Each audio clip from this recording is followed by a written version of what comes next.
Welcome everybody to 52 Living Ideas. We are going through Gospel of John. We are on chapter 13. We are in the final verses of chapter 13, 36 through 38.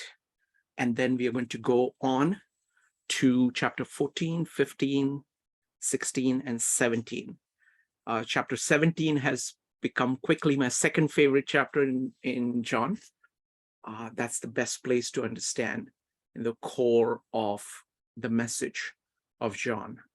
And I think John is the best place to understand the entire message of Jesus. So I think this is just great. And we're just wonderful. I think we're really fortunate to have Gary with us, who's been giving these amazing presentations. And we're going to start off with Gary, then it'll be me, and then Evanique, and then Joe and Penny, and then we'll open it up to anybody who wants to say anything about these verses. Feel free to talk around, give context of these verses. So let's start with Gary. Gary, go ahead.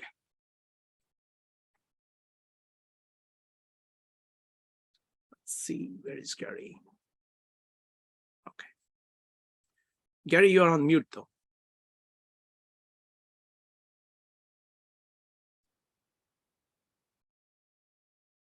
All right, how's that?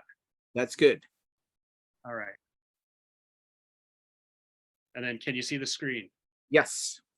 Fantastic. So the section that we're on today is the very end of it, where Jesus says, where I'm going, you cannot come.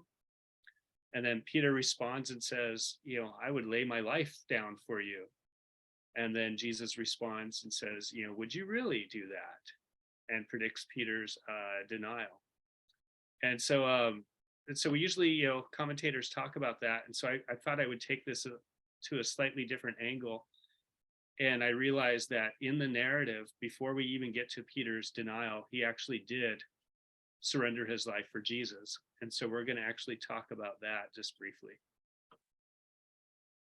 So here's the verse that I just read or recited. Where are you going? It says, where I'm going, you cannot follow, but now you will follow later. Why can't I follow you now? I will lay down my life for you. And then Jesus answered, will you really lay down your life for me? Very truly, I tell you, before the rooster crows, you will disown me 3 times. So here's a quote from Vladimir Putin on March 18th, 2022. He quotes John 15:13 as justification for his war in Ukraine. He says, I remember the words from the Bible, there is no other love rather than if someone gives his soul for their friends. And then we have Martin Luther, founder of the Protestant Reformation, who wrote a book called Whether Soldiers Too Can Be Slaved. And he says, now slaying and robbing do not seem to be works of love. A simple man, therefore, does not think it is a Christian thing to do. In truth, however, even this is a work of love. And so we have this awkward paradox, like we just read in John 13. We have the foot washing, we have the command to love, and here we are, we're looking at people who instantiate, manifest what they think is God's love through violence. And then we find in John 18:10, then Simon Peter, who had a sword, drew it and struck the high priest's servant, cutting off his right ear, and the servant's name was Malchus. And Jesus commands Peter, put away your sword. Shall I not drink the cup the Father has given me? And so in this scenario, Peter is doing that very thing. He said that he would give his life for Jesus. And as the guards come to take him away, he quite literally puts himself out there. He goes forward into an attack. There's a couple of coincidental things in this scenario. Mark, Luke, and Matthew all depict the arrival of the guards and what takes place. But only in John is Peter identified, and only in John does it say the name of the high priest servant, as his name is Malchus. So we have Mark, where he cut off his ear. Luke cut off his ear and then he heals him. Matthew, we have him striking with the sword and also cutting off his ear. So like I said, it's only in John's gospel do we have the name Malchus. And this is a Semitic name derived from a root which means king. And this is a very unusual name for a slave to have. And it's unusual. That's the question when commentators go over this, they ask, why is this important to John? Why does he bring this up? And also he's the word for servant. He's a servant of the high priest. That's the same word for slave. And so he's a slave that's named king. And so symbolically, there's this thing going on where the king is serving the priest. So Putin, Luther, and Peter are all risking their lives and claiming to do so as an act of love. And their motives may be suspect, but the rationale for each is the same. And so what I'm asking us to kind of like just look at is like as a glance is that Peter did in fact lay down his life for Jesus in this scenario. The amount of, the number of soldiers that appeared, the Greek word there is spira, is about 1/10 of a legion. And so that's 600 Roman soldiers are there for the arrest. There's disciples and everybody there would have undoubtedly been killed if there was a resistance going on there. And so that's kind of the thing that I want to kind of like bring to mind is that Peter's putting himself out there and is literally risking his life for Jesus or thinks he is doing so in that moment. There's this interesting thing, and this is just kind of like that I noticed, and I brought this up in previous meetups, is that there's no Last Supper, there's no Lord's table at the foot washing. We know it's the same meal because the betrayer is there, he dips the sop, he gives it to Judas. That happens in all the other gospels, but we don't actually see the new covenant, we don't see the bread and the wine there. But in John 6, you have a Eucharistic theme going on where he feeds the 5,000 in the desert or in the wilderness, and he says this, whoever eats my flesh and drinks my blood remains in me and I in them. And this is all the language from the farewell discourse that we're going to encounter, the dwelling and being in there. And so there's also this shared Eucharistic language. As the foot washing is the example, whereas the Eucharist was supposed to be done in remembrance of Jesus. In farewell discourse, the new command is given to love one another, and that mimics the language of the new covenant that we see in the other ones that's going on there. And so it looks like the command to love is embodying the Lord's table, the Lord's Supper. That's what's kind of taking place. As an aside, a number of commentators talked about that the theme of John 6 isn't so much the feeding, it's the fact that when Jesus says, whoever eats my flesh and drinks my blood remains in me, that everybody's offended and only some of the disciples remain. And that's when he asks the question, says, are you going to leave also? And they said, where else would we go? You have the words of life. And so there's this kind of this idea there, if we're talking about the command to love as replacing that there, is that the people who remain with Jesus are the ones who choose to love. And so this is really my last slide, is just kind of to think about are the actions of Putin, Luther, and Peter valid interpretations of the love command? Because that's what's taking place, is Peter actually believes he's fulfilling the love command when he pulls out a sword and he attacks the high priest's servant's ear, and cuts off his head. And then the other question is just kind of to think about is, are the relationships between the high priest, Malchus, and Peter, are they intended by John? Does he bring up these names on purpose as like a commentary on relationship to the secular state? And this is an important thing to think about, because in all four gospels, Pilate and the Roman government are ostensibly neutral. Like, they don't even want to kill Jesus. They do it because they're being asked to do it by religious leaders. Pilate, in all of the gospels, he washes his hands and says, I don't want to have anything to do it. You go ahead and do it. So he's kind of like, in some sense, strong-armed into it. And then the final question is, does Peter really believe he is washing the feet of one another in John 18 when he goes and defends Jesus? And that's all I have. Wonderful. Thank you. Thank you, Gary. So now I'm going to make a few comments about Peter, and then It's going to be Evanique, followed by, let me see, who else do we have here? Evanique, and we'll go from there. Evanique, and then Joe, and then maybe Penny. And then I'm going to open it up for anybody else who wants to comment. So we're going to stop at chapter 17. So we're not going to see how this plays out. This denial, this foretelling by Jesus of Peter's denial, how it's going to play out. So I'm going to take some time to talk about that. Firstly, I want to say is that this is not a minor thing.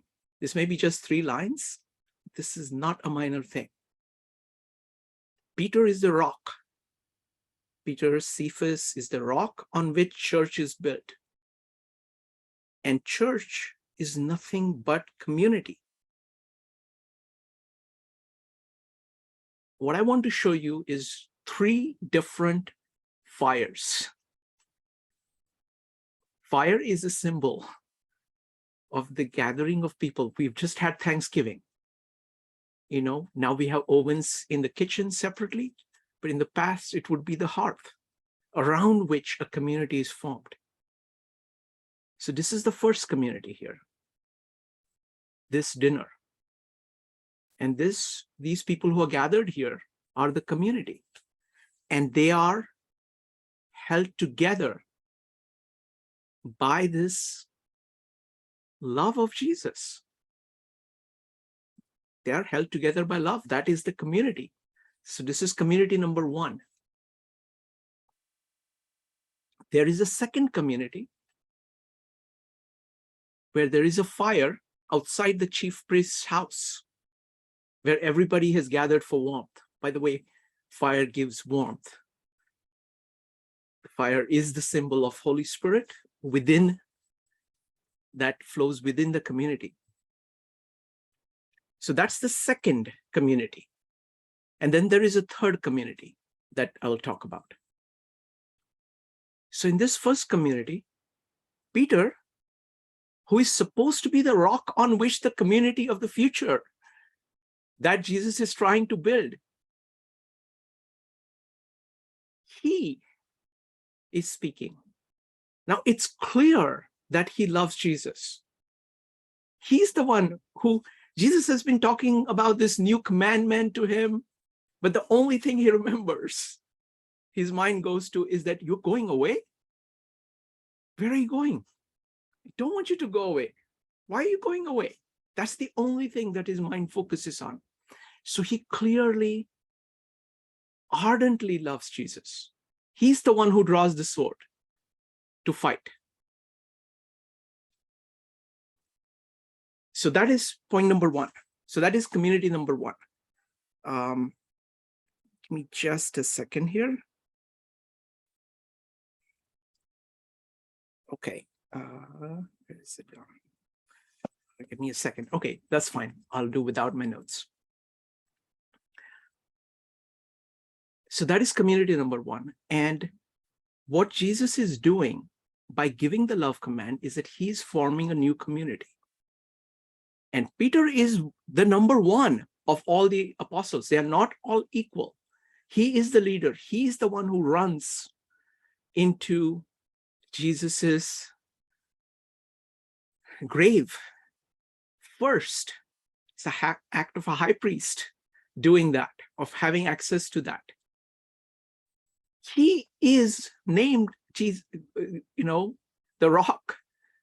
This is the name that Jesus has given him. So that is what Peter is. He's the foundation of the community which will expand from this supper that they are having. So this puts the context of this puts into context Peter's denial. And here he's saying, I will give my life for you. Is he lying? I don't think he's lying. Okay, he means it. He means it from the bottom of his heart. Because there is a difference between intention of saying, this is what I want to do, and then the willingness to do what it takes to make that happen. Let's go. Okay, I'm going to step back. Let's go sentence by sentence here. Okay, let's see here. So we got 3 verses. The first one is, Simon Peter said to him, Lord, where are you going? Jesus answered him, where I am going, you cannot follow me now, but you will follow afterwards. Okay, so first, put yourself in Peter's shoes. Okay, do not look at Peter as somebody else. Put yourself in those shoes. That's the best way of actually understanding what is going on. Where are you going? Again, you see this moving between the material and the spiritual.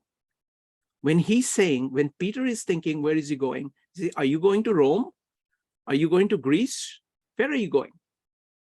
And why can't I come with you? He is thinking of a place as the material place, whereas what Jesus is talking about is a spiritual place.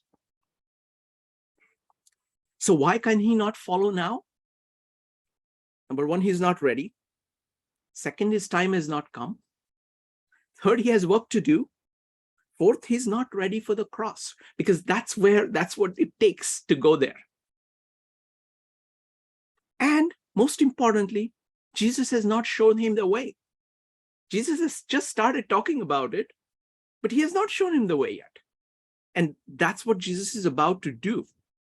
So he cannot go yet for all these reasons. And then he says,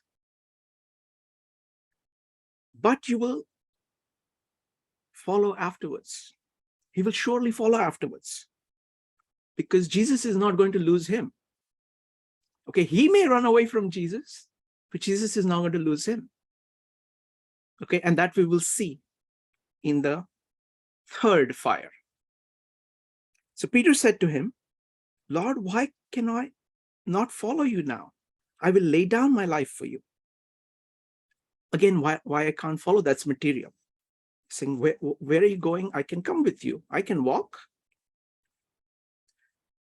He's saying, will lay down my life. Now, it's an intention. Okay, he intends it seriously, and which is shown by the fact that he is ready to fight with the sword. He's not lying, but he doesn't know what it takes. There is a difference between a feeling of I want to do something and being actually ready to do it. Let me just make sure here. Okay. Next, Jesus answered, will you lay down your life for me? Truly, truly, I say to you, the rooster will not crow till you have denied me 3 times. Okay. Now, the other thing, just like Judas, Jesus is not saying, Jesus knows that he's going to deny, but Jesus does not walk away from him. Just like he knows what Judas is going to do, but he does not walk away from him. Now, let's go. So this is just the text. Okay, so this is for the first fire. Now, what is the meaning of the second fire?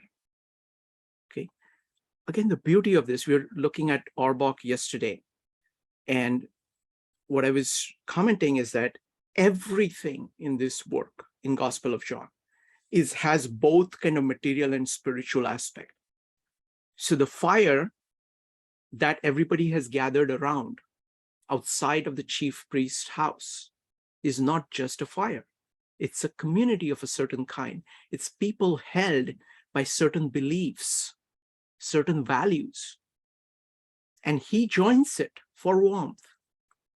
It is cold when you are on your own, believing in something that most people around you do not believe. And he comes to the fire to be accepted as one of that. And that is exactly what all the other disciples are doing. They're going back to the fires that they know. They're all dispersing, but you think about it as dispersing from Jesus. But they are going back to other fires. And the fire has a nature. Each community has a nature. And what the people at the fire ask him, who are you? Are you one of us? Are you with him? Are you with this other fire? And he says, no, no, no, I'm not. I'm with you, right? That is the denial. And that is very profound. I mean, that is the choice. Like, he was with Jesus, doesn't have the ability to be there.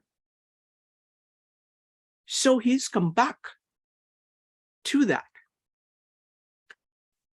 So this is the second fire. But there is the third fire. And that is when all these people are fishing and they see Jesus on the shore. And what does Jesus say? Now, remember that they're seeing him after all of this has happened. And what is Jesus's response? First, he says, peace be with you. Not, okay, why did you do this? No, no, no. He says, peace be with you. That's how he starts. And what is the second thing he says? Come have breakfast. Okay, he has cooked some fish on the fire and they gather again around Jesus. This is after Jesus is resurrected.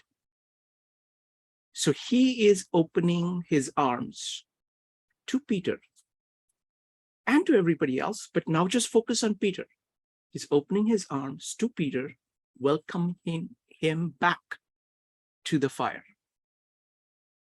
And what does he ask him? Peter, do you love me? He asks him 3 times, just like he denies 3 times. You have Jesus asking 3 times. And he says, yes, my Lord. And what is the answer? Feed my sheep. What does that mean? Again, it is completely spiritual. Feeding is part of the community. It is the Thanksgiving feast. It is the feast.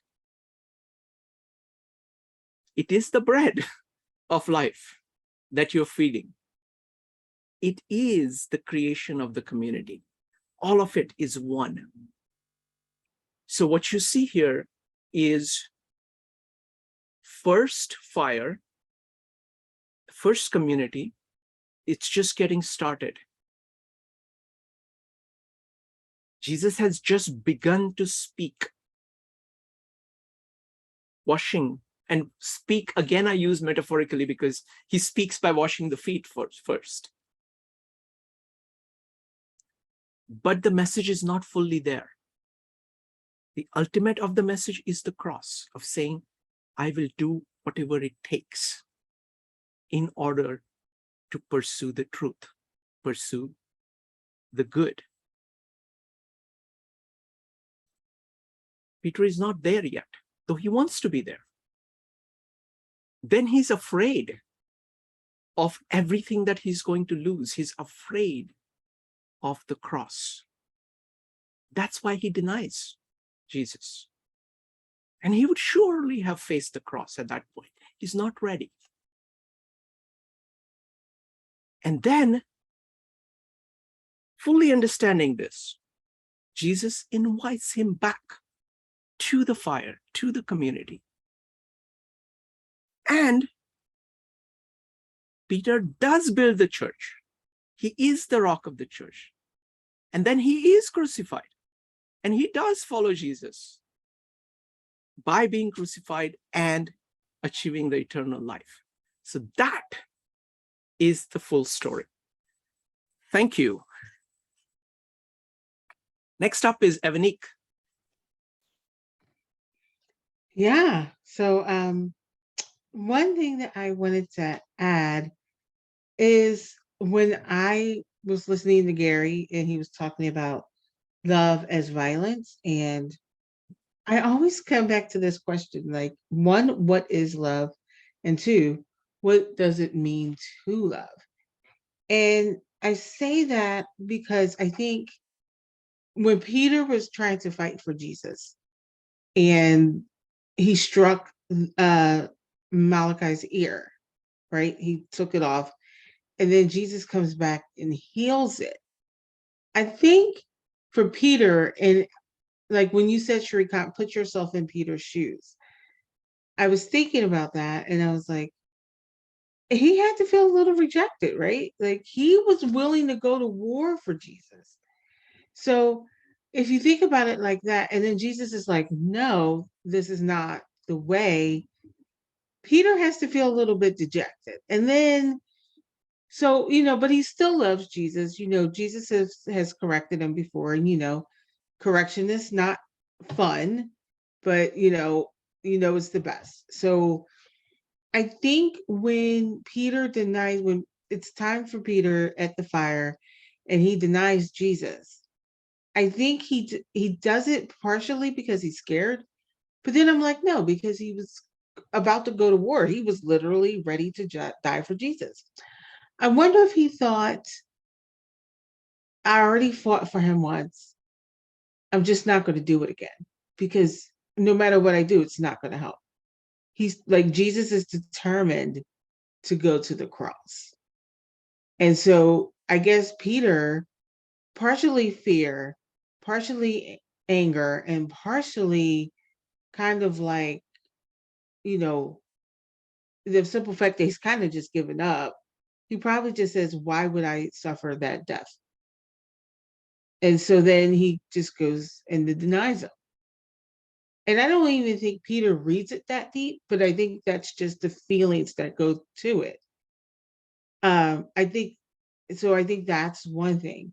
I think when you were talking about Shrikant, Peter being the leader, again, it's called Jesus seeing the potential in Peter. And Jesus knowing that Peter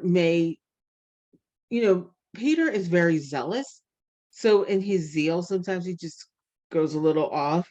You see it throughout the Gospel of John and in other works that Peter kind of just goes a little harder than what Jesus would want him to.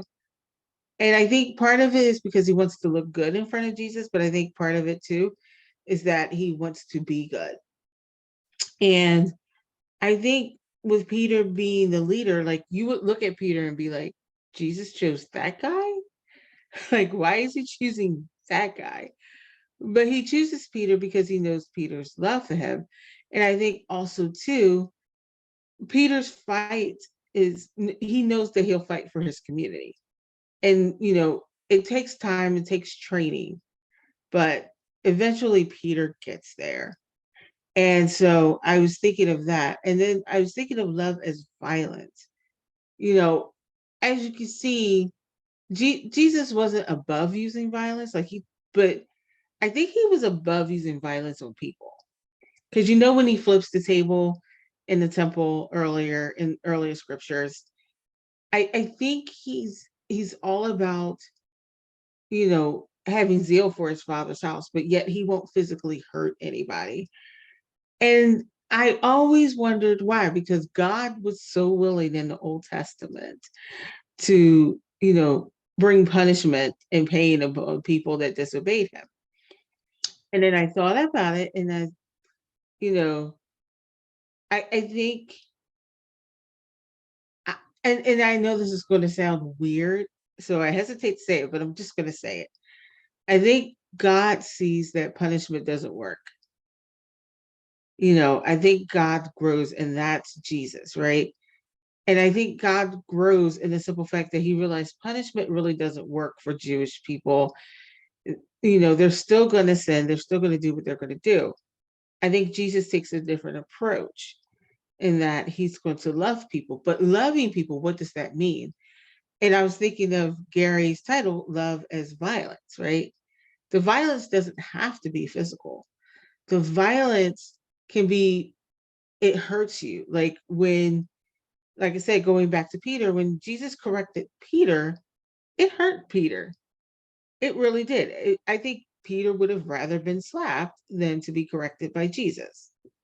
Just a thought. I don't know. Sometimes the correction can seem violent, right? But it's out of love. And when people tell you something that maybe you don't want to hear, or maybe you don't want to do, but they do it out of love, I think it hurts, but it helps in the end. So it's painful at the time. And I'm trying to remember the scripture where it talks about this. I think Paul talks about it. Discipline is painful at the time, but it produces the fruit of love. And it produces the fruit of the spirit, right? Just paraphrasing there. I think, and then I was thinking of that, and I was like, okay, I think Gary's title and Gary's theme is Love is Violence. I see it. And I thought it was a very weird title, but once he went through his presentation, I was like, oh, I kind of get that.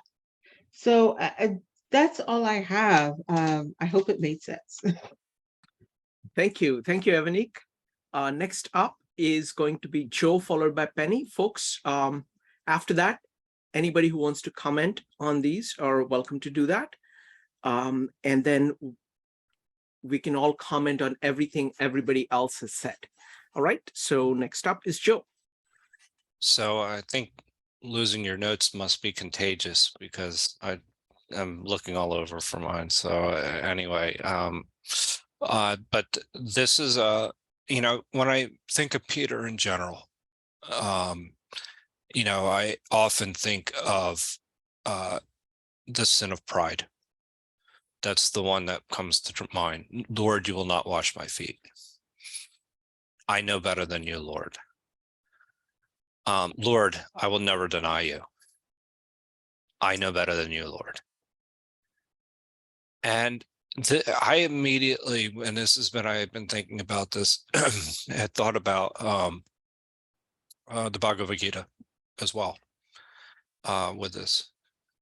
When Krishna is telling Arjuna to learn about his true self and the ego and letting go. And that's a very important concept that Peter has to fall. He's the rock of the church.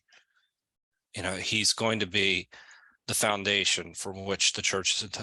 That's a tremendous responsibility. And there's a humility that is required in order to accept that type of position. And that's why I see it to be, in order to become who you are, you need to fall. And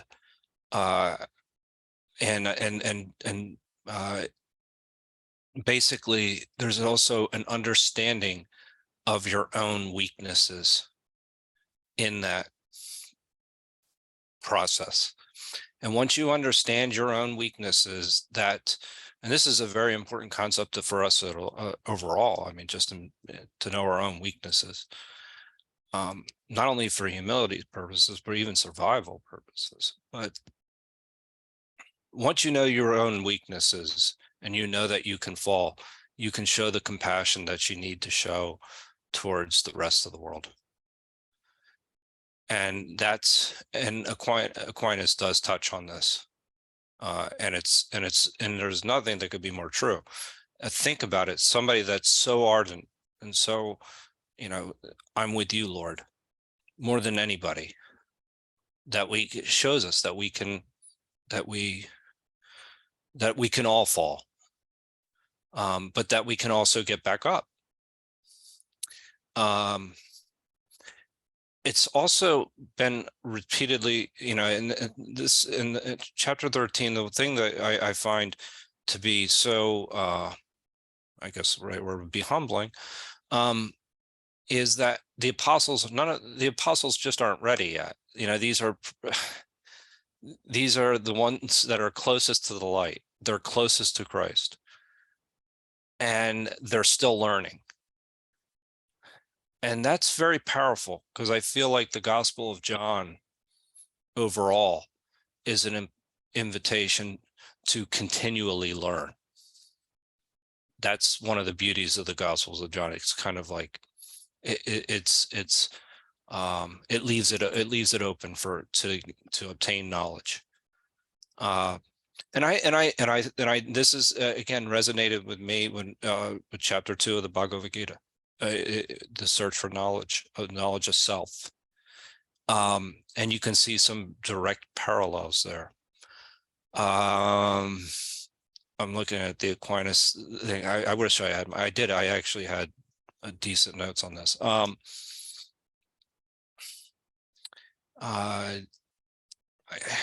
have to think of something. That's all right.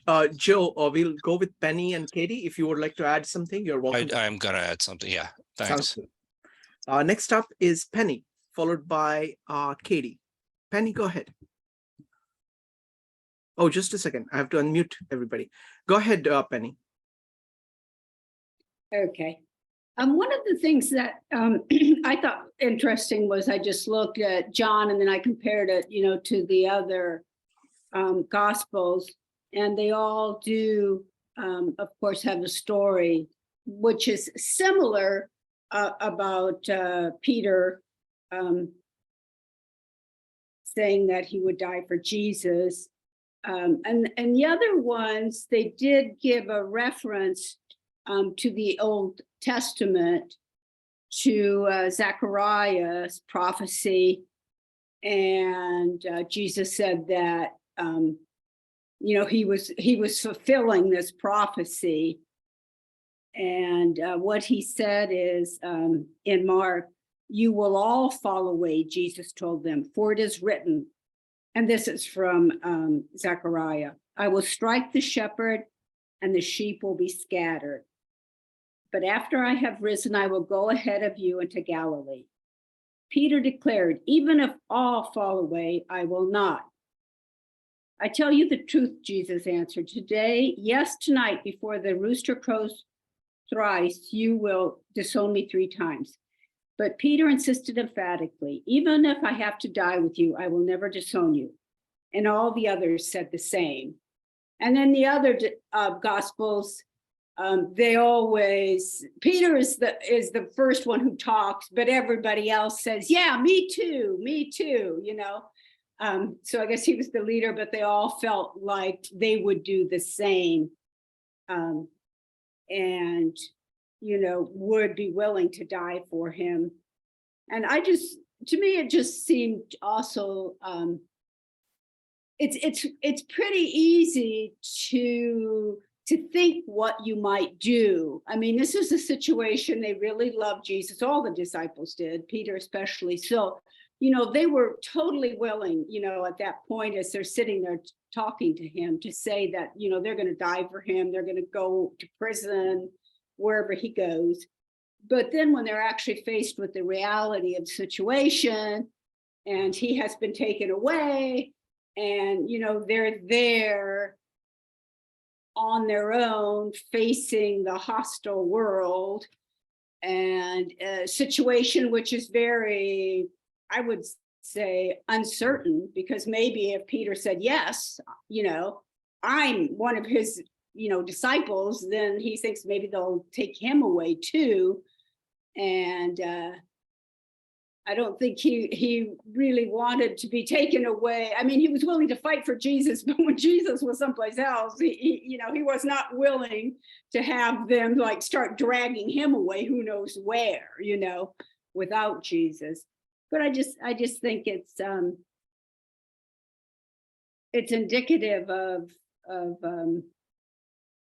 how it is easy to think about something that you would do, but it's in an actual situation, it's much harder to do it. And I was thinking a little bit, well, we've been reading the Analects of Confucius, and one of the things that he emphasizes several times in it is that, he watches people, and people say one thing, but he watches to see what they actually do. And he said, nobody can really do everything that they say they're going to do. So it's just there's a quite a gap between what one thinks one might do, but then when faced with an actual situation. And I think then, as they have said later, the disciples gain more understanding, gain more knowledge, and are prepared to do something that they couldn't. But at that moment, they were not prepared to do what they thought they were going to do like 2 hours before. And I just think that's a good lesson for everybody too. And if you make a mistake like Peter did, and when he realizes it, then you just move ahead. You say, oh, gee, I've done this. I didn't think I would, but I did. And to learn from that, and then, to move ahead. Wonderful. Thank you. Thank you, Penny. Next up is going to be Katie. If anybody else wants to comment, go ahead and type exclamation mark. After this, we're going to go into people commenting on, you're welcome to comment on anything anybody else has said so far. Katie. These are kind of themes that I noticed. I'm commenting on the whole piece, but I'm kind of reacting because they were sparked by what other people had said. That the fire, I like the idea that it's fire as a community thing, but I think it's also like fire symbolizes the warmth of God and Jesus's relationship with God, and its connection to the Old Testament, where we see God appear as a burning bush. And then right then it's like, bam, Peter says, can I follow you? And he says, no, you can't. I'm God. It's kind of, we're kind of feeling like, we're feeling the warmth of God. And then we're feeling that he's saying, I'm your teacher and I'm, with you as man, but I have a relationship with God and I'm going to ascend. And the only thing I would add would be that love is violence, or also love is sacrifice, that you sacrifice for love. Wonderful. Thank you. Thank you, Katie. Next up is going to be Gary, followed by Evanique. Gary. So I guess I kind of wanted to clarify. I was kind of throwing that out there, is the idea that sometimes we interpret violence as an act of love. I personally think that the passage is a corrective against that. That when Peter attacks Malchus, and Malchus is there at service of the high priest, is that John is actually saying, is like, look, this is what goes on when you mix your religion with the state, kind of a thing. And that Peter may have been willing to die for Jesus, but dying is not the same as the cross. Jesus willingly surrendered himself without objection, and laid himself there. You don't need to be a Christian to pick up a sword and decide to go to war for whatever cause that you might have, which is what Peter was doing. And so Jesus was like saying, well, not this way, not yet, not this way. That's my opinion on that. Is that's the thing that sticks out to me, is how we would use the love command, how you would see that throughout history, to do the exact opposite of foot washing. And that's the part that I guess I was like putting that out there as a question to really contemplate, is if love can mean anything, then it suddenly means nothing. It loses its uniqueness. The foot washing means nothing. The command to love, the command to create this community, if we can't distinguish ourselves from the kingdoms of the world that go off into war, then what is the gospel and what is the cross? So that's my thought on it, is I really think that Jesus is full of Shrikant will correct me, ahamsa, do not. Yes, ahimsa, yes. Wonderful. Thank you. Thank you very much. Next up is Evanique, followed by Joe. Evanique. Yeah, so something both Joe and Penny talked about. Well, I'm going to discuss both in one. So when Joe said, in order to become who you are, you have to know you need one, you need to fall, and then you need to know your weaknesses. And what it does is it allow compassion for others. And I agree with that. And then something like I made the connection with something that Penny said. Penny said that the disciples had good intentions. They were very willing to die for Jesus. It wasn't like, I mean, yes, it was following Peter's lead. That's why Peter is the leader. And Peter has proven that he's willing to put his life at risk for Jesus. Not only when he takes the ear off of the soldier, but earlier when he walks on water for Jesus, he's willing to, trust Jesus so much that he's willing to take the risk of walking on water. And yes, he has this moment of weakness and, he falls, but he still says in his fall, Jesus helped me. And I think that's profound because even when he's failing, even when his faith is like going, he still calls on Jesus. Like he still knows that Jesus can save him. And so I see that and I see the intentions. But like Joe said, you also have to know your weakness because you can have the best of intentions, but if you don't know yourself and you don't, if you don't fall, then no matter what your intentions are, it's not going to work out because you're going to mainly get in your own way. And you can see Peter doing this all the time. I think Peter is the example of us all. I think, in a sense, I think all of us can see ourselves in Peter in some way, shape, or form of another. And I think that's why Peter is the leader, because we can see ourselves in Peter. Peter's not afraid of, I don't want to say being weak, but he's not afraid to put his foot in his mouth. That's the only way I can think of it. Like he's just willing, he goes for it. Like one thing you got to say about Peter is Peter just goes for it. And then he has his falls, he has his stumbles, but that's how he becomes the leader of the church. He falls several times. In I think the most profound way is you see him fall in the water. He goes out there, he falls.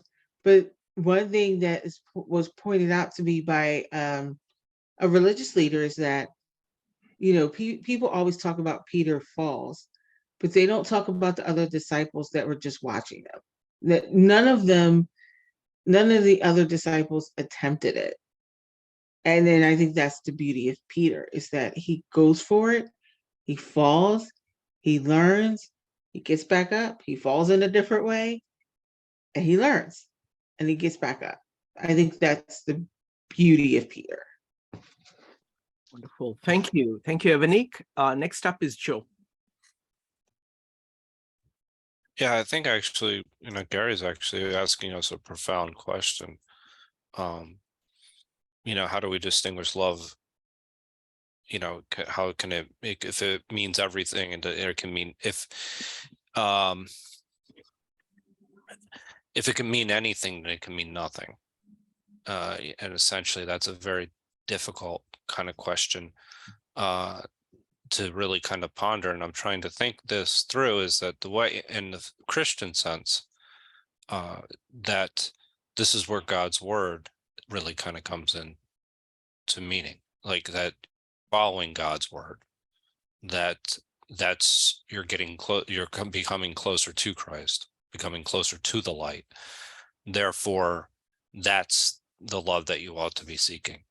Now, that can lead to certain types of dogmatism as well, and that could be dangerous, that things that of that nature. But it's a hard question to answer, and I haven't gathered my thoughts enough about it. I'm going to have to come back to it. Thank you, Joe. So I want to comment on a few things. So first, the point that Evanique was making about, that Peter is ready to fight. Now, Jesus talks about this when he's talking to Pilate. I think he says, look, if my kingdom was of earth, all of these folks will be fighting, but they are not. What this is pointing to is the kingdom of heaven, the spiritual kingdom that he's talking about, is created by love. That is the means, fundamental means through which it is created. It is not created through violence. So we'll come to the violence in a minute, but the fundamental thing is that he's teaching love, and he is teaching love to people as such. That is what the primary thing is. It's not about fighting for a particular thing with the sword now. That's a material kind of a conflict. This is very different. So that is the difference. So in a very profound way, Jesus is fighting the current world, but he's fighting it in a very profound way. It is not about just taking a sword and hitting somebody.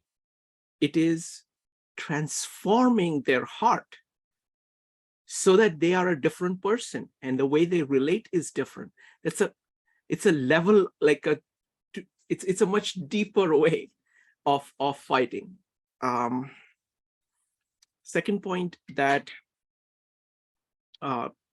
Evanique was making was about love and hurt. And that's again where the cross comes in. If you really love, then you have to be willing to bear the cross. You have to be willing to face anything that is not in line with it, anything that is untrue, any part of you have to be willing to give that up. Joe talked about pride, and I think that's a very powerful idea here. So I will connect both things, the pride that Joe talked about and Peter's fall that Evanique talked about. So in a sense, he's proud. Okay, that he says, look, this is what I think. And he's not shy at all. He will simply say, oh, how can you wash my feet? It's just not right. He's willing. Now, many of the disciples, I'm sure, are feeling that. They're thinking that, but they're not saying that. Okay, Peter is far more forthright in his words. He's also forthright in his action. And that's where it comes in, where he acts, but he learns from it. He will speak and, put his foot in his mouth. He will act and screw up, and he will fix it. So that is what he's a very straightforward person in this way. Joe talked about the beauty of the Gospel of John. And I've always wondered, I'm really enthralled by this text. I've always wondered why it is. One of the things is that this is really about who Jesus is. That's what the whole gospel is about. It's not about Jesus talking to the crowds. It's not about, long speeches given to large crowds. It is about who he is. And that is shown through interaction between individuals. So Jesus and the woman from Samaria. Here, the interaction between him and Peter. Okay. And so it's just the focus always remains. A lot of the details are taken out. Tons of details are taken out.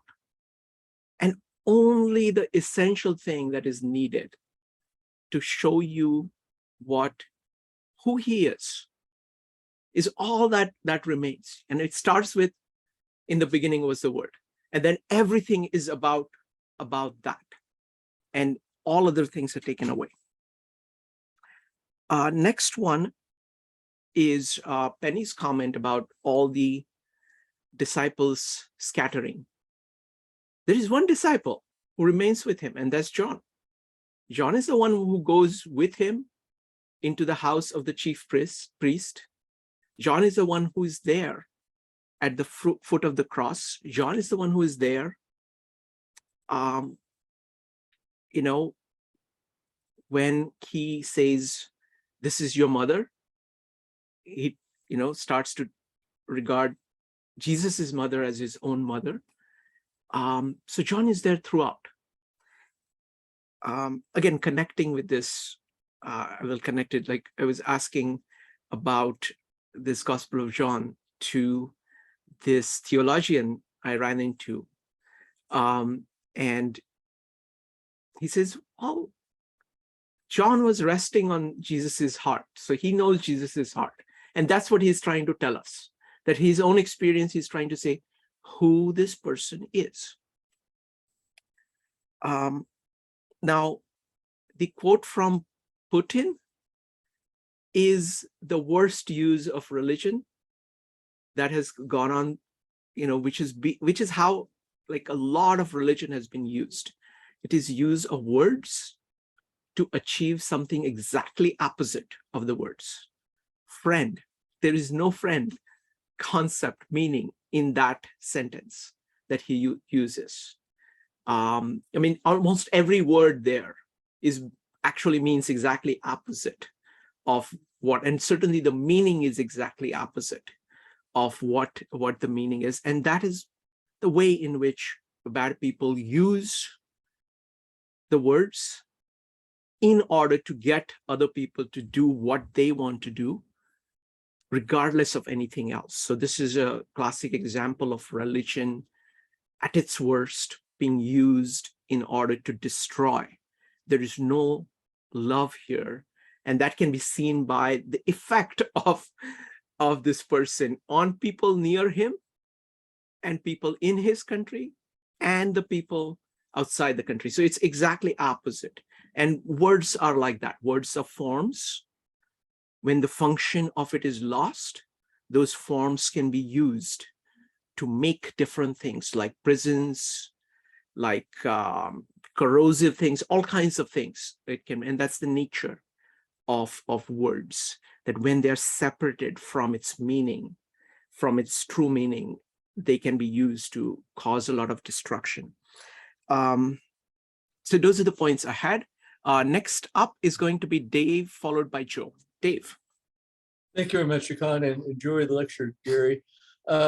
Going back to the cutting of the ear, the force and violence are always seductive. They're always tempting, and everyone thinks that's more powerful than love.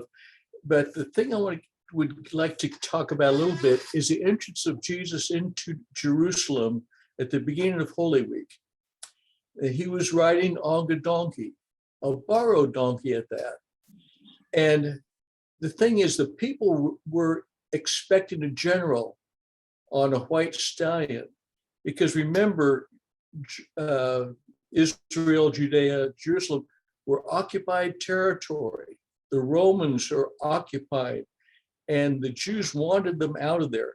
There had been revolutions before, and one I will mention, and you never hear about it from the pulpit that I have ever heard, were called the Maccabees. And they were a family that led a revolution against the Romans. And I'm not really sure. I think that may be the group that ended up on Masada, at the high plateau, and eventually surrendered to the Romans and committed suicide. But there had been revolutions before, and they thought Jesus was the general that was going to bring about the revolution and kick out the Romans.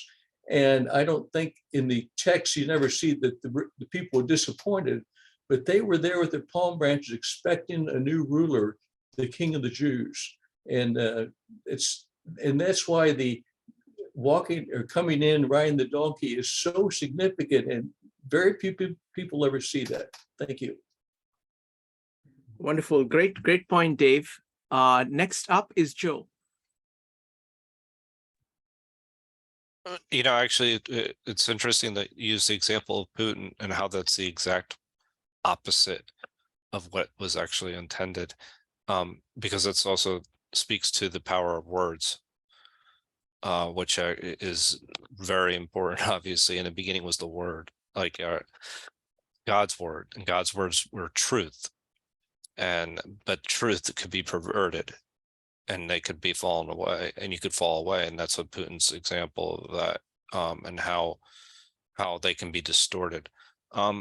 There's one other aspect that I was, talking about the idea of falling and being able to forgive, and it allows you to have, compassion for those that, as opposed to, becoming, thinking you're holier than thou. Because there's another example of this, where God's giving us the commandment earlier to love your neighbor. And I did find one of my notes says, if one has a complaint against another, forgiving each other as the Lord would have forgiven, has forgiven you, so you must also forgive. And it comes back to this concept of not being ready. And I think this is part of as much Peter's preparation as it is, as Christ is preparing to take up his cross. In a way, they're both preparing to take up their crosses in different ways. And I think that's, Peter's cross is the fact that he's going to have to live with the rest of his life knowing that he betrayed Christ. And that is, that's a cross in itself. And then Christ obviously is taking up the cross for everyone. Anyway, those are just some comments where I think you could kind of see earlier passages kind of link into even, what we're talking about this evening. Thank you, Joe. I just wanted to comment that violence is not absent from the New Testament. You just have to look at Revelation. And it's violence on a very large scale. So it is a question of primacy of love, and of that being the foundation, and that is what is being built. And violence is subservient to that. It comes after that. It is something. So there is a hierarchy of love that I see. Next up is going to be Evanique. I wanted to comment on something Dave said. And Dave, I'm paraphrasing. But like you said, like violence is flashier or something of that nature. I know you didn't use the word flashy, so I apologize. But I was thinking about that, and I was like, people look for revenge. If you notice, like, I was thinking, like, how is it that scripture could be misused in so many ways throughout so many generations?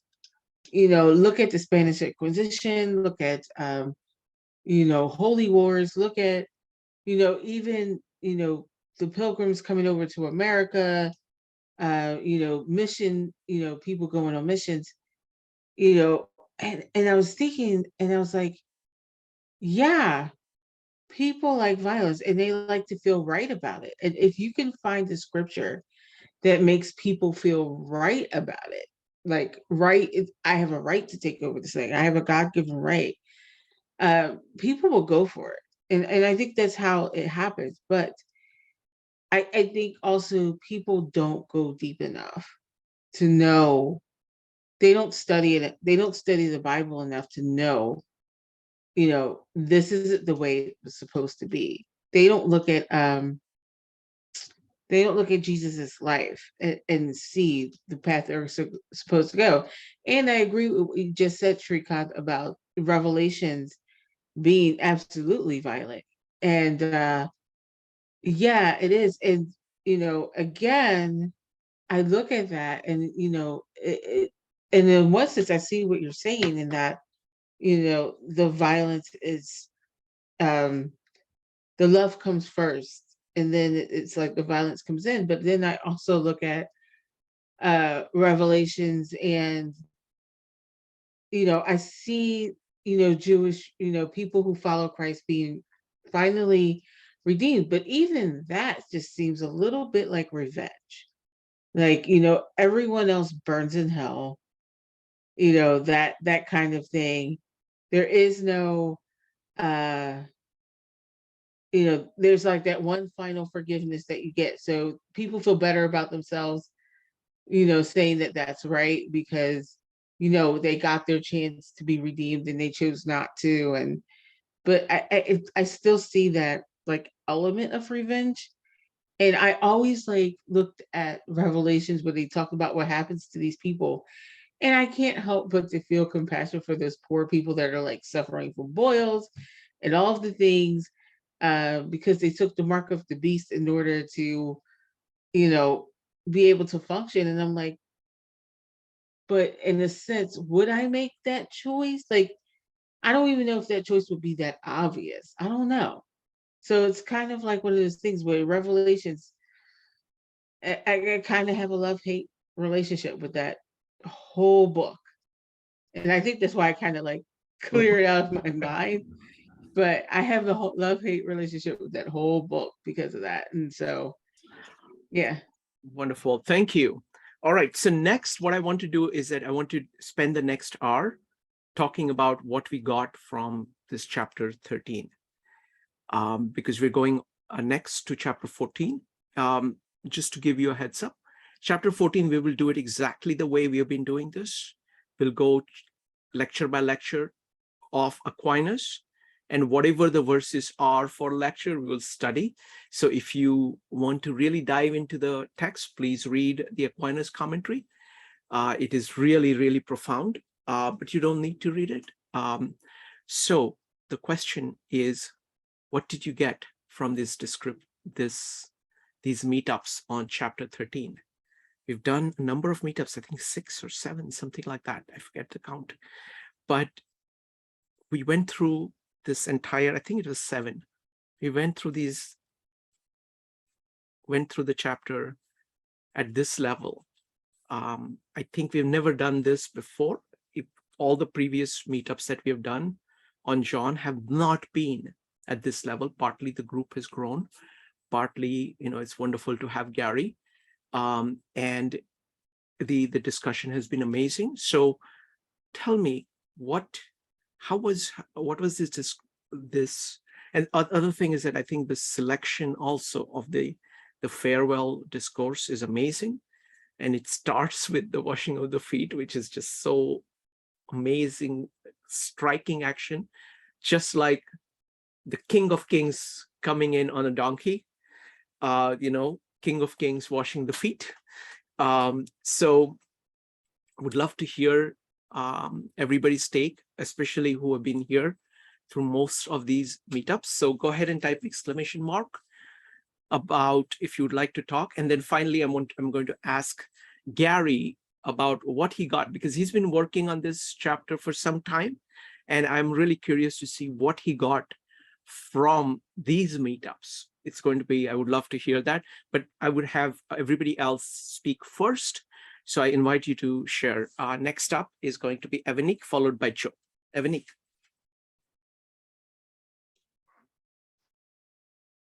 Okay, so first of all, like the whole thing has been amazing.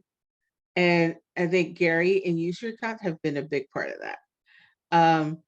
And also Ron. I wish he was here tonight because he's been amazing.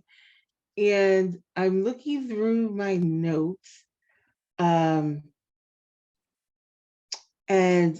the main thing that I got was in the beginning about the washing of the feet. And when we went through that like meticulously, I love that because first of all, I didn't even realize that, Jesus was taking on a position that was the lowest position.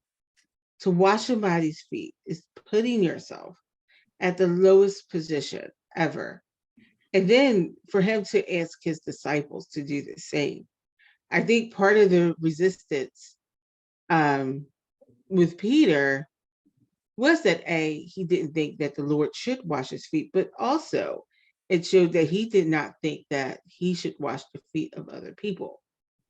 And I think that was very telling because, and you could judge Peter for that, but then you also have to think, what am I willing to put myself in a position of the lowest of the low? Like, am I really willing to go that low? And in a sense, I feel myself, I feel Peter on that. I think too, knowing that that was even a position that a male servant wouldn't want. So it was even beneath that. And I was like, so he took on a position of a female servant. And I think in a sense that equalized it, right? That equalized men and women in the church, I think, in a profound sense, because Jesus put himself at the level. Also, I think when Jesus was talking them through the discourse and, the washing of the feet in, you know, um, the comparison of Peter and Judas, I think that was profound as well, because even discussing at what point did Satan enter Judas? Did he enter him at the point where he dipped his bread in the wine along with Jesus? Was it then? Um, was it at the point maybe where he was washing Judas's feet? I don't know, but it was a very profound discussion because it provided, like, what I got from it is like, at what point does evil happen? You know, um, at what point do people decide that they're going to betray someone? Um, and not only do they decide that they're going to betray, and something significant is the difference between Peter and Judas is that Judas betrays Jesus, Peter denies Jesus. And I know, like in the past, I may have said it's kind of the same, but I see a difference, especially after tonight, like in looking at what Peter was willing to go through for Jesus. He was willing to be punished with Jesus because he knew what would happen if he struck a Roman soldier. He knew the consequences of his actions. So seeing the significance of that, and Judas kind of being that person that was willing to take 30 pieces of silver to betray his friend. And like, what makes a person turn on their friend? And, and you looking at that and seeing that, we have that capability to turn on our friends. And how do we keep that in check? And I think that's something that, because Jesus provides the perfect example, because he knew Judas was going to betray him, and he could have taken revenge. He could have kicked him out. He could have told everybody, look, this is the guy that's going to betray me. To see, I'm washing his feet. I'm washing the feet of my betrayer. He could have made all that show, but he just chose to be calm about it. And, I think Jesus only points it out when Judas tries to cover it up and says, is it me? Like, full well it's you. And he's like, well, go what go do what you were going to do. And then he gets up and he leaves. It's like, is Judas kind of trying to hide the truth from Jesus? And I think that's when Jesus comes back with the truth. It's kind of like, it's you. I know it's you. I think we have this image of Jesus as this peaceful person. Jesus came with the truth, and it was just straight. Like, it wasn't sugar coated. Like, I think people see Jesus as sugar coating the truth, and Jesus never did that. Jesus came straight for the truth, and he did it out of love. And there's a way, like we always say, it's always a phrase called straight with no chaser. That means I just tell the truth. But Jesus told the truth with love and compassion, and it wasn't to hurt the person. It was to love them and to kind of like steer them in the right direction. That was the purpose of Jesus. He always just wanted to steer people on the right path. And I think this whole chapter, and the way Gary did it and the way you did it, Shrikant, really pointed all of that out for me. I got so much more from it, but I have to look at my notes. And then again, you might not want me to do that because they will be here all night. But I just wanted to thank you both. So I got a ton out of it.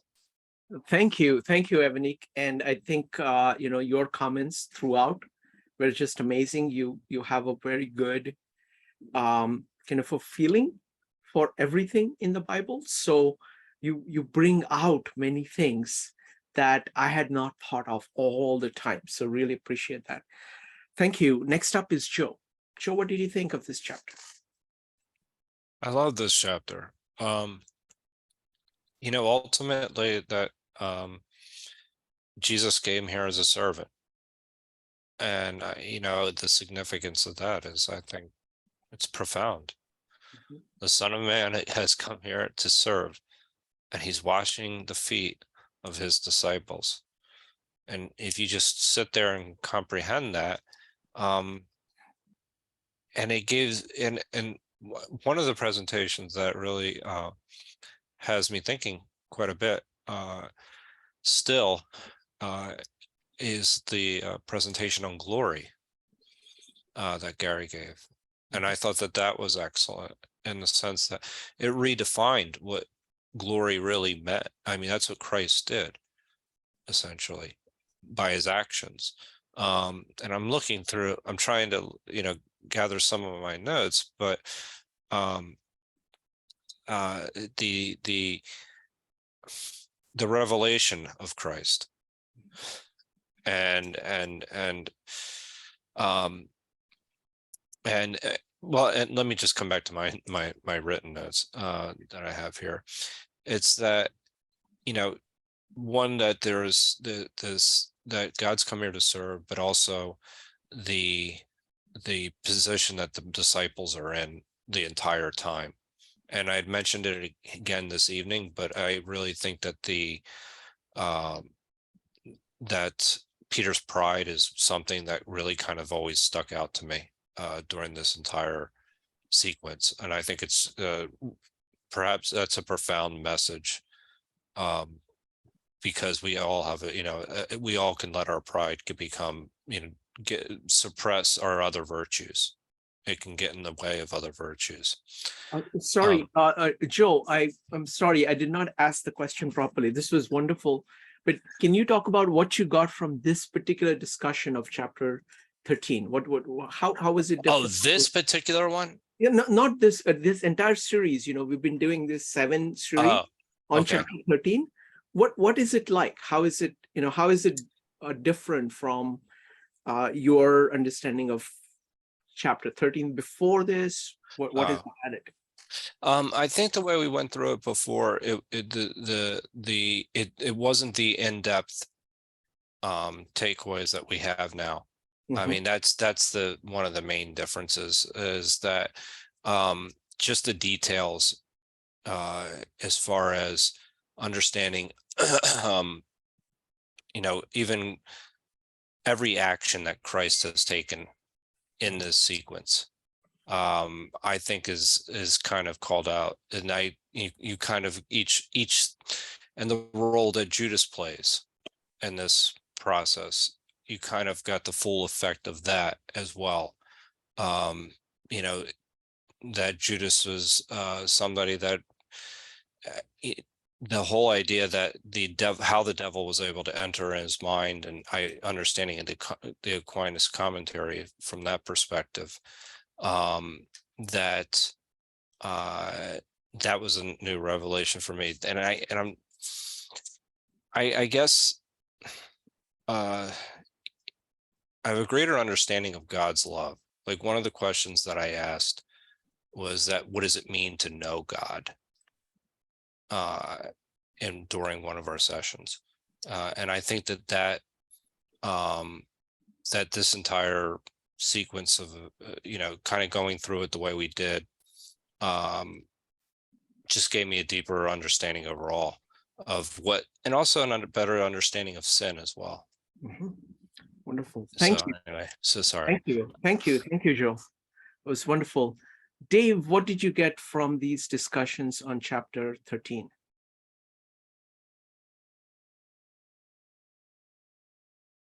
Kant, forgive me, I had to add one comment about the washing of the feet. We forget they were all dirt roads and dirt paths, and all the people there would have dirty feet, dirt. And to me, I wonder if the symbolism is washing the feet, that Jesus is washing away the sins of the world. I wonder if that may be a meaning of that. Just had to add that. Thank you. Wonderful. Thank you. Thank you, Dave. So now next, let's go to, if anybody else wants to comment, go ahead and type exclamation mark, or you can raise your hand in Zoom. But we're going to go to Gary next. Gary, what was it like for you? So a couple of things. So sticking in it, like having to do this for work, which is really how it feels like for school and whatnot, is you're reading all these commentaries and they're taking apart the Greek word and they're drawing all these connections and there's all this stuff.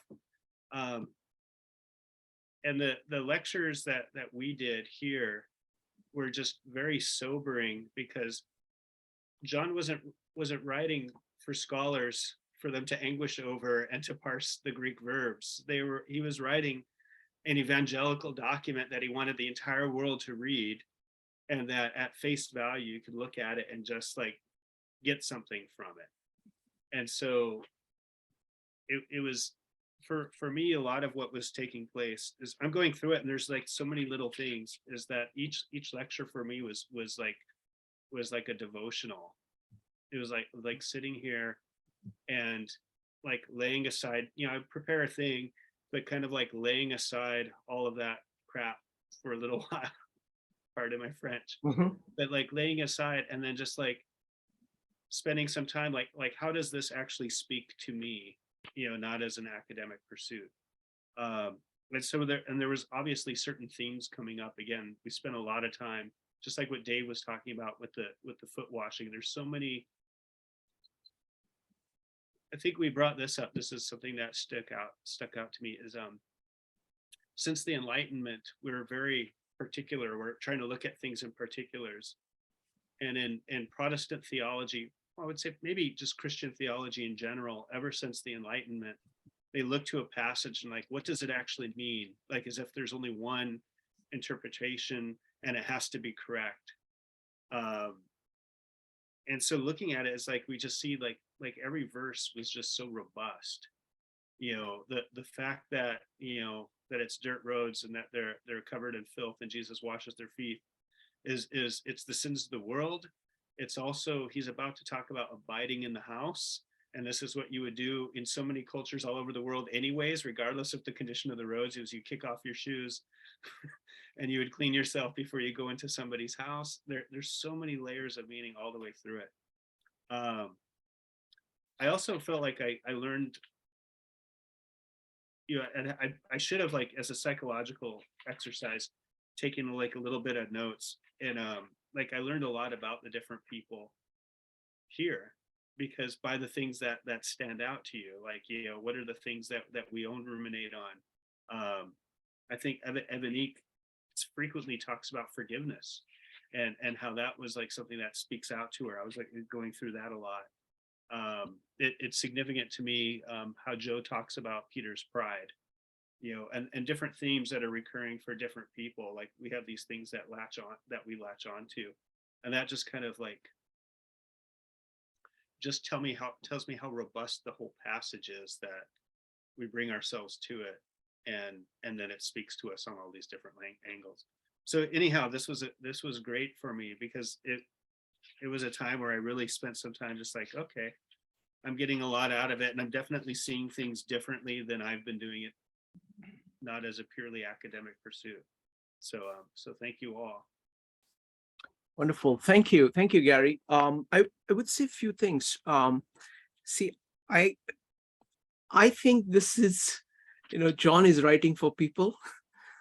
And there is a profound respect that is underlying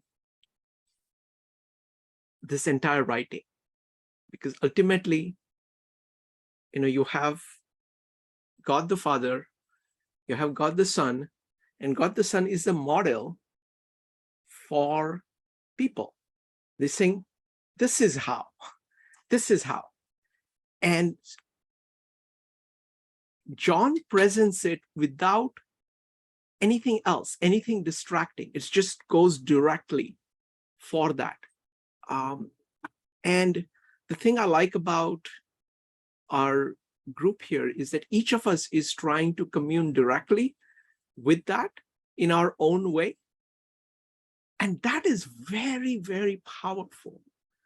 I find that, Gary, I don't like most academics. I like you because you are honestly trying to do that, because that is actually the meaning of this. Like most people, they get lost into words.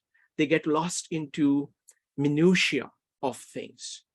But to be able to keep focused on the heart of the matter, and which is accessible to everyone. Isn't this amazing? Like, for example, like in Evanique in her comments talked about equality, equality that is shown by just the foot washing.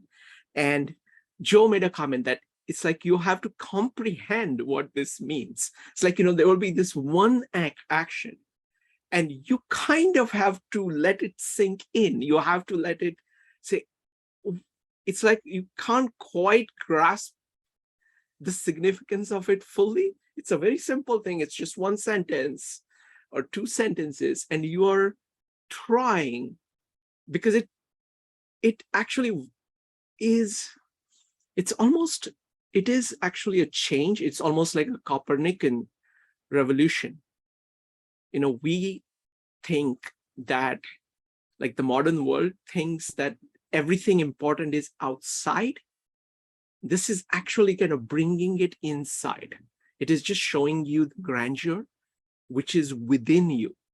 And that is dramatically portrayed in the foot washing, because that's what he's saying to his disciples. You are children of God. I'm just your big brother. I'm a little bit older than you. I was here first, but you too are that. Wonderful. Thank you. And Gary, I have to say that, you've given a lot of context to everything that we've been talking about. And that has been very, very useful, because I'm seeing the entire Bible as this network. And every time I read something, like I read Job, or I read Ecclesiastics, or I go read Isaiah, it just makes the network richer and richer and richer. And it just goes on and on like that. There are just so many echoes. It's really amazing, like Matthew does it explicitly, of connecting it up with the Old Testament, is much better at doing it explicitly. But the way in which John does it, he does it implicitly. It's like it's the actions, what he's describing actually carries a lot of that text into the actions in a very simple way, which as a sentence and as a work is far more powerful than doing it explicitly. Okay, this is connecting this and this. This is actually, if you know the text, all of it flows. So thank you so much. Next up is Evanique, followed by Joe. Evanique. So one thing that Gary had brought up is when he talked about in his lifetime kicking off the shoes. Like, you go to people's house, you kick off your shoes and you relax. And I thought about it and I was like, that's so significant, because you can relax in Jesus. You don't have to be anything but who you are. We choose to want to put on airs. We choose to want to, be self-righteous or pious, or, we think we have to act a certain way in Jesus. And the greatest love that we could show Jesus is our vulnerability and all of the stuff that we think we can hide from him. All of our pride, all of our jealousy, all of the negative things that we think about ourselves, we think we can hide from Jesus, as if he doesn't know. And Jesus gives us this invitation: kick off your shoes, relax, come to me, and have fellowship with me and talk about it. And then you come out with so much more. And I just thought that was significant. Wonderful. Thank you. I mean, that's the feeling I got when I read this part after resurrection. It's like when I came first time I was reading it, I said, oh, something dramatic happens. No, Jesus just sits, cooks fish for these folks and say, come have breakfast. Okay. That is profound. It's because what is happening is this, we discussed yesterday. It is the highest of conceptual values being concretized in everyday things. It's the highest in the lowest. Orbach talks about the classic style, which is the highbrow style, and the more kind of lowbrow style, like one doing comedy and one doing tragedy.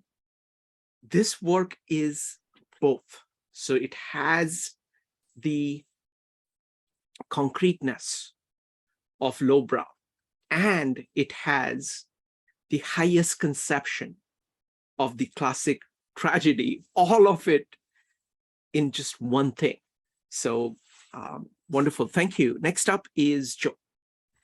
Yeah, one of the things, I mean, that in addition to what I initially said is that, not only Jesus coming to serve, but also teaching us that overall I have a deeper appreciation for what it means when he was giving us the commandment to love one another as we love, as we love ourselves, and just the details and just the paying attention very closely to the details of even how he washed the feet, like how he used his garments, and going through that actual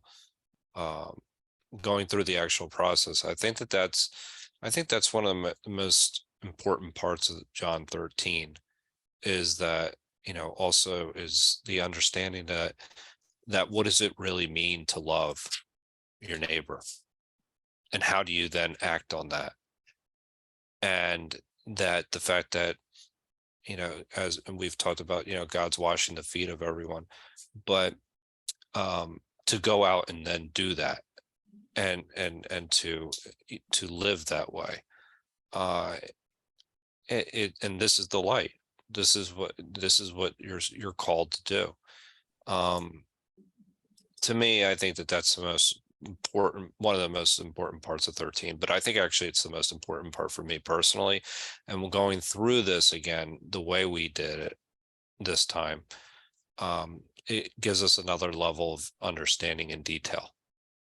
So Wonderful. And we are just getting started because chapter 14 builds on this, and then the culmination is chapter 17, which is just incredible.